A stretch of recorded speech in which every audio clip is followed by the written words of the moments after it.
Well, hi everyone. Welcome. I'm Steve and this is Colleen, and you are joining us, Embracing Brokenness Ministries, in a series that we've entitled Sexual Brokenness in the Church. And this is a subject that really the Holy Spirit put on our heart to bring to you, and to do so over a period of time. But we want to do something a little different this round. We want to invite you in on this journey with us. And what that means is that depending on how you're coming to us, whether it's on our website or Facebook or a podcast, quite frankly, you might be listening right now, or if you're watching this on our YouTube channel, there are a number of ways that you can communicate with us. So here's what we want to encourage you to do. We want you to participate by asking questions or telling us what it is on this topic that you would find really, really helpful. It actually can be as simple as sending us an email, which is at info@embracingbrokenness.org. You can go to our website, which is embracingbrokenness.org, and communicate with us there. So please participate. We want to make this meaningful for you.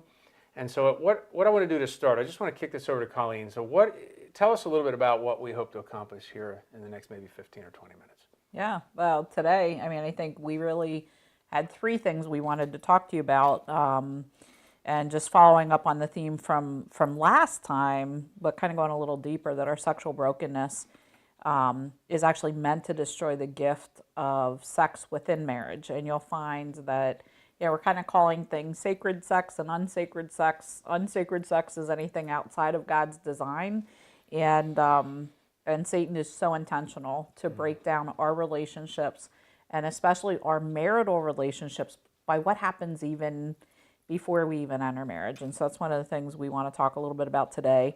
Number two is that coming into alignment with God's laws brings incredible joy and blessing. And I think we started talking a little bit about that last week, but I actually want to give you a personal example of how that really plays out here. So I want to shift us from God saying, here's the law, just don't do it, I don't want you to enjoy something, to us understanding where this place of joy comes from in our life by really aligning with God's laws in this area. And then the third thing really is, again, you're going to keep hearing this, it's probably the message of embracing brokenness in general, but especially, very applicable to sexual brokenness, and that is God has a plan to redeem everything in your life, including our sexual brokenness. And so there is not one area that looks different than another. Sexual brokenness, actually, you're going to see from our frame, doesn't look any different than any other way that our brokenness and separation from God looks. And so those would be the three prime things we want to cover today. Okay, good. Well, let's start off then with just the conversation about point one. I'd love to hear your point, some of the things that you've experienced, the things that we've encountered, maybe in your past counseling and even today. What does that look like for you, and then how can we integrate that into the message today? I will say that I can clinically back up and say that one of the big things that always impacted marriages, this area of sex and money, they always tell you, they're kind of the big ones. I was amazed at how many women, whether it was in counseling or even doing some healing work in a very different model, one of the chief complaints that they had about their marriages was in the area of their sexuality. And there were just always strong links to childhood sexual abuse, to things, traumatic sexual experiences that they had, rape, that kind of thing. What's funny is the equivalent is true for men. Right. Although men oftentimes will turn some of that sexual abuse and run to porn and other things, and that kind of looks like the primary area of blowing up the marital bed. But it is amazing to me what has happened to this most precious gift of sex and marriage because of everything that goes before. And and recently on Facebook, and this just keeps bombarding me, I wasn't going to tell this story, but I had done some healing and counseling work with a woman who her marriage actually did dissolve. One of the primary things in their marriage was, as they described it, there actually was some drug addiction involved here too, but was sexuality. He would always say, she got me with sex coming into marriage, and as soon as we got married, she didn't want to do it anymore.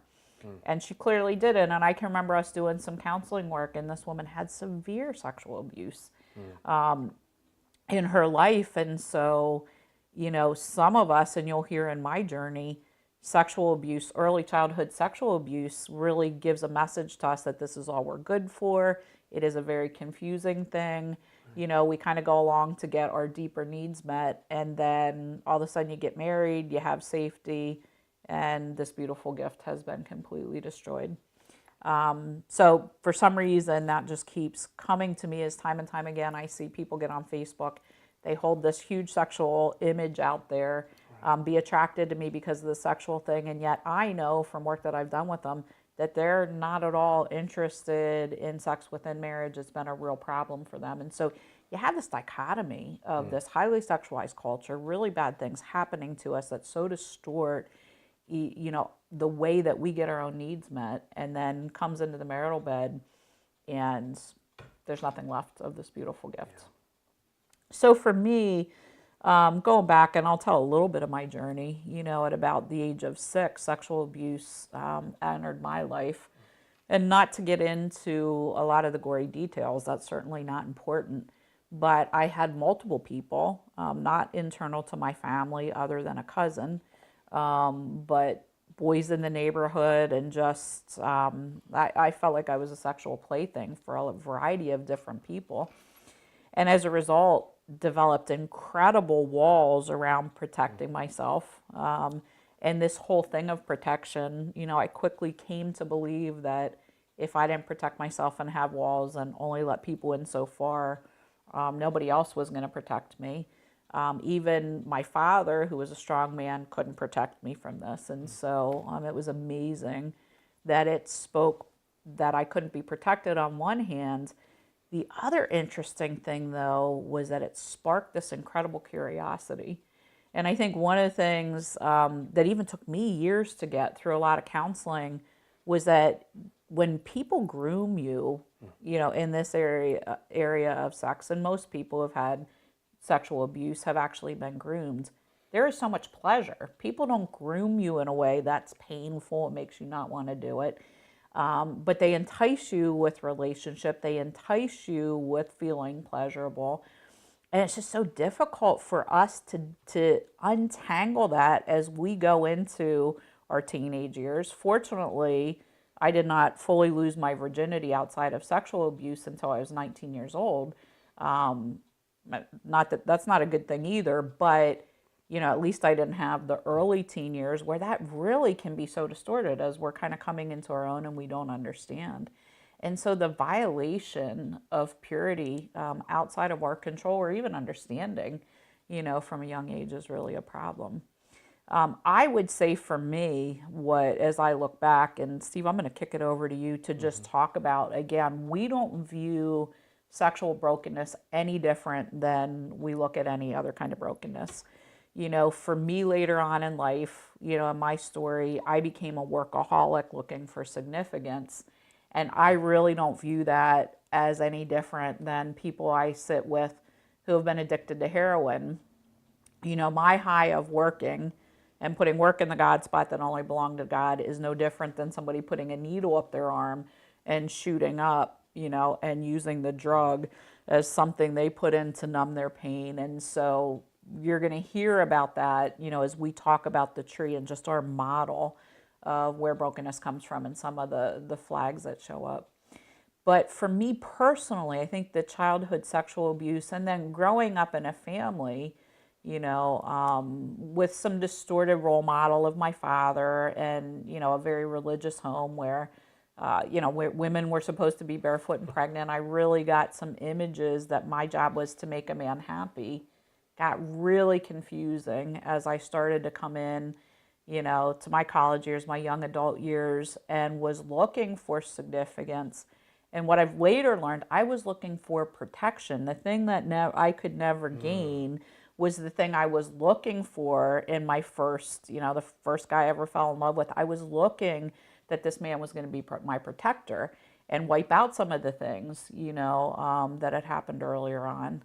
And in my search for this person to protect me, which really is God's job, not my job, in my search, I was willing to give up a lot in order to trade that off. And so I would say that was kind of where really I started to engage my sexual brokenness in a different way.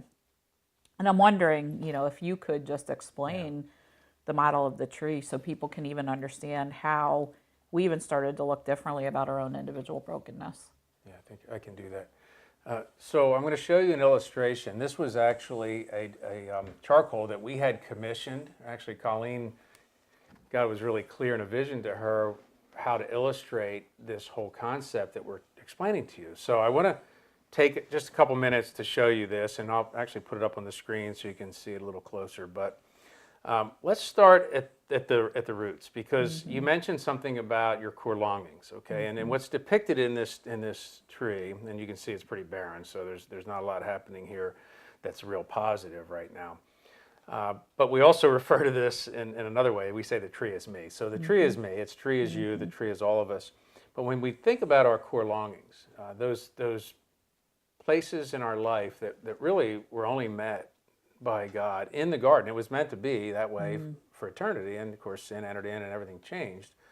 So what you see here represented in the roots, which you can't see real closely, but you might on the close-up, is there are breaks in this system, the root system. But the roots are also represented by these core longings, and Colleen mentioned significance as one of them, and I think also security is a huge one for you.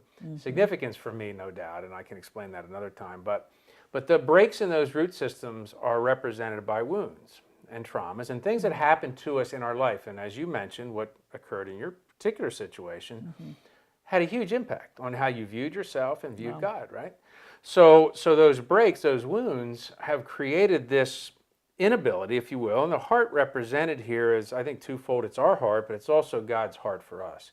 And as that sort of heartbeat connection to feed the lifeblood of this tree is broken by the wounds in the root system, and in our ability to have our core longings represented here met in God because of them, you see the yield, right? Look above. I mean, the trunk, you could even look at the trunk as your identity, but what you see in the branches here, and as you'll tighten up a little bit and be able to see represented here, is what we call isms. These are the things that we run to.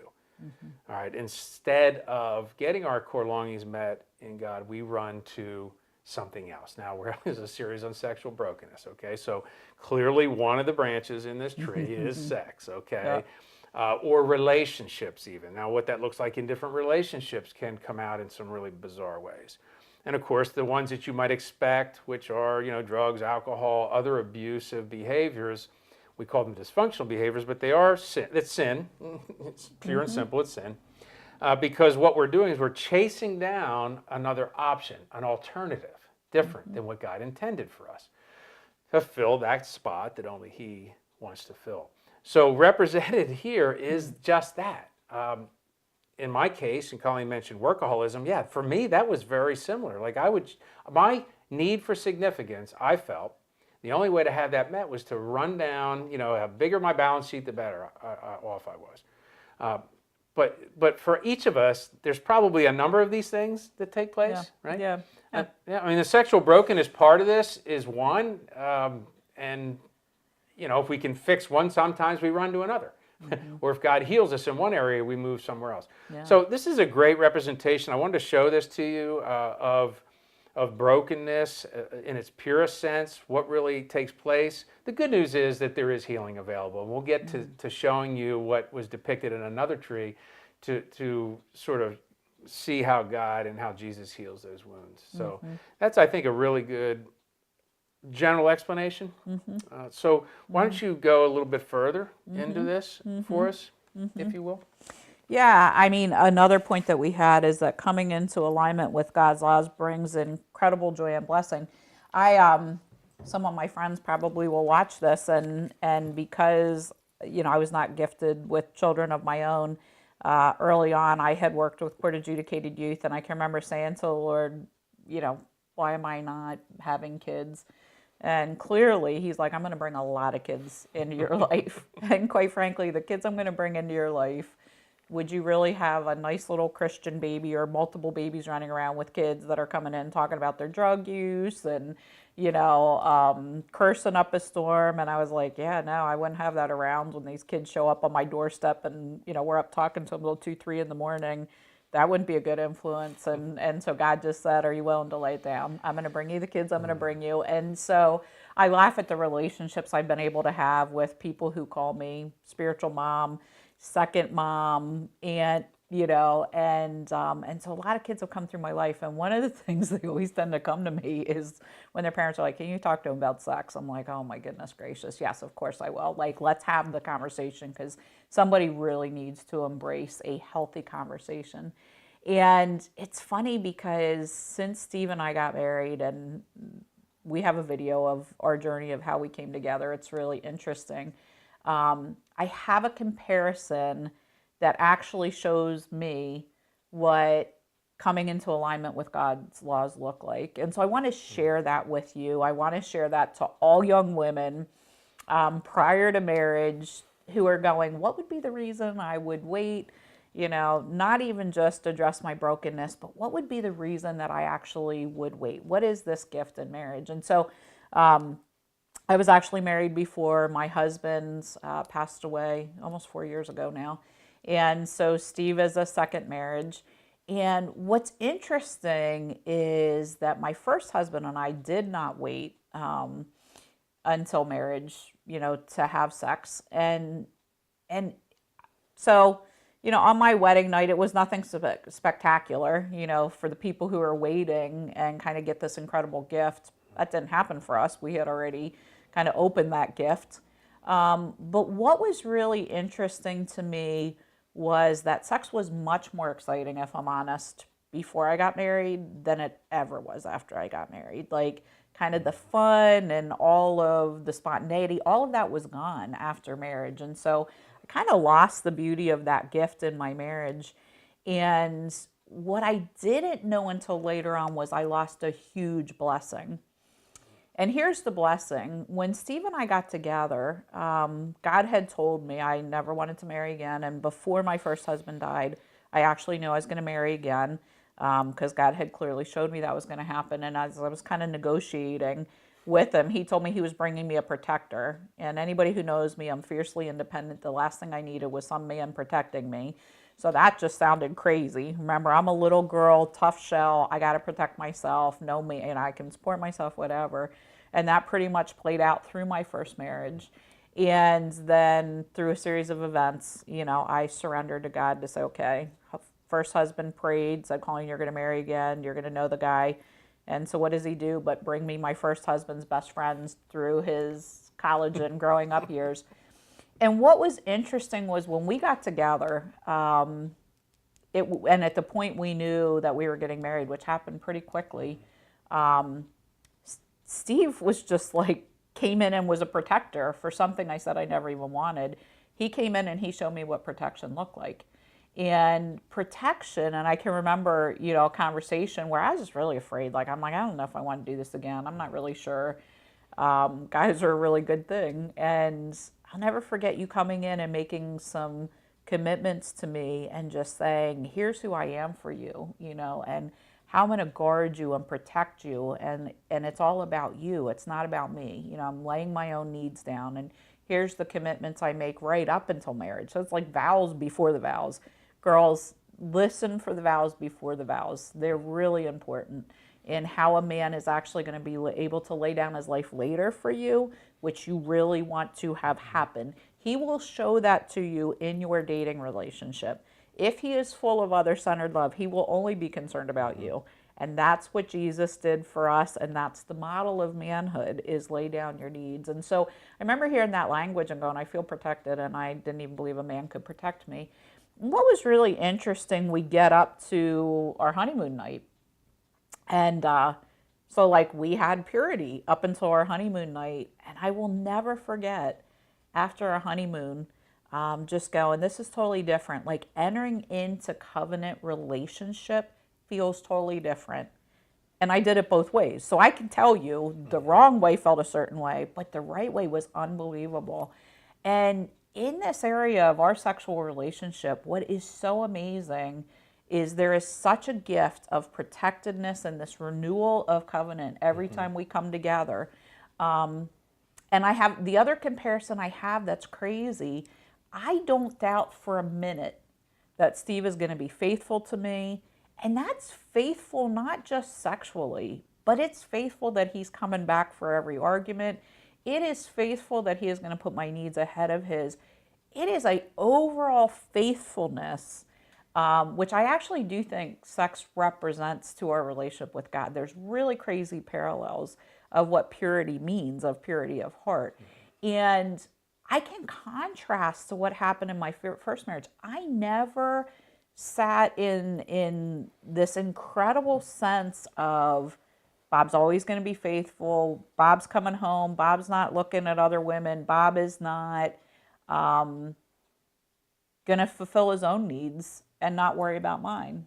And not that Bob was trying to fulfill his own needs, but there was just a whole different level of insecurity in our marriage that actually doesn't exist now. And it's mind-boggling. And so I think as part of our story, I wanted to be really clear. I'm like, how many people, hopefully not too many people get to do it both ways. Right. I'm hoping that marriage endures, and there are some of us that come in and we didn't wait, and there are some of us that come in and we did wait. But how do you compare, right, if you've done it that way? And yet I have this incredible comparison, and I stand and can testify to the fact that coming in alignment with the way God orchestrated it to be gave me the most incredible, beautiful gift, the most incredible security at this stage in my life and in my marriage because of that gift for us. And I just think I wanted to share that, especially with people who are sitting, on the fence going, what does this mean in my relationship, and what would be the reason that I would wait?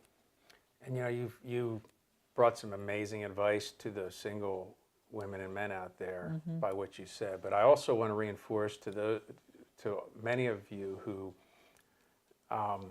realize that you're going to need a second chance at this, just the way we did. My first marriage failed. It was unfortunate after marrying my high school sweetheart. It was a long, long process of relationship that was deep after 30 plus years, but a story for another time. But what I will say is this, that the beauty in this is that God is a God of second chances and third chances and fourth and fifth and sixth. So this incredible healing that we talk about is available to every single one of you, and like it was for us. So this is not some anomaly that can't happen. Right. This is something that you need to grab hold of. If you're in a tough situation right now, hold on to that covenant, because God will heal. But if you already have passed that point and there's a new relationship on the horizon, or that something's coming, approach it differently. Like God totally shut down my desire when the time that I was single between when I did and re-met Colleen, because it was 25 years later. I'd only met her once before getting to Bob's service.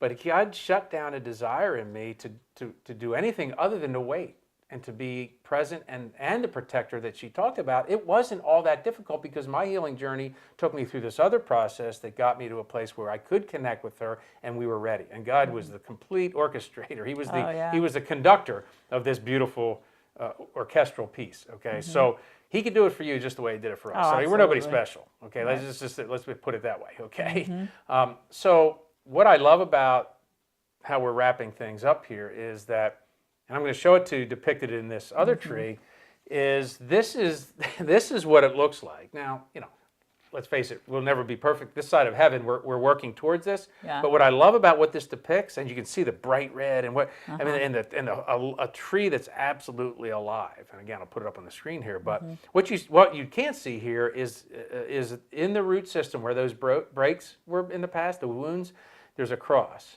over each one of them. And what has occurred in this particular tree of restoration is that God has come in and healed those wounds. Yeah. And in so doing, it's reconnected us with our heart and His heart. And and this is the lifeblood flowing through our identity, our true self, and represented here in the fruits of the Spirit, which I love is a great transition, as you can see, from here to there. Yeah. And so all the fruits of the Spirit come out.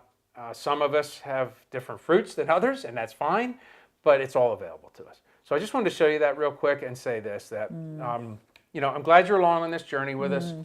There's a lot here packed into just this short video. But again, please reach out, leave us a message, send us an email. Send us questions. Maybe there's an opportunity here somewhere down the line where we can answer some questions that matter to you. But we want you to participate in this process. This is a huge calling on our life right now, so we want you to be part of it, and we want you to benefit from it. Now, the great thing about video and audio is it sticks around for a long time. So no matter where you are and when you're watching this, I don't care if this was filmed 20 years ago. I don't know where we'll be. But if we're still here, send us an email at info@embracingbrokenness.org. In the meantime, thank you all. God bless you, and we will see you again real soon.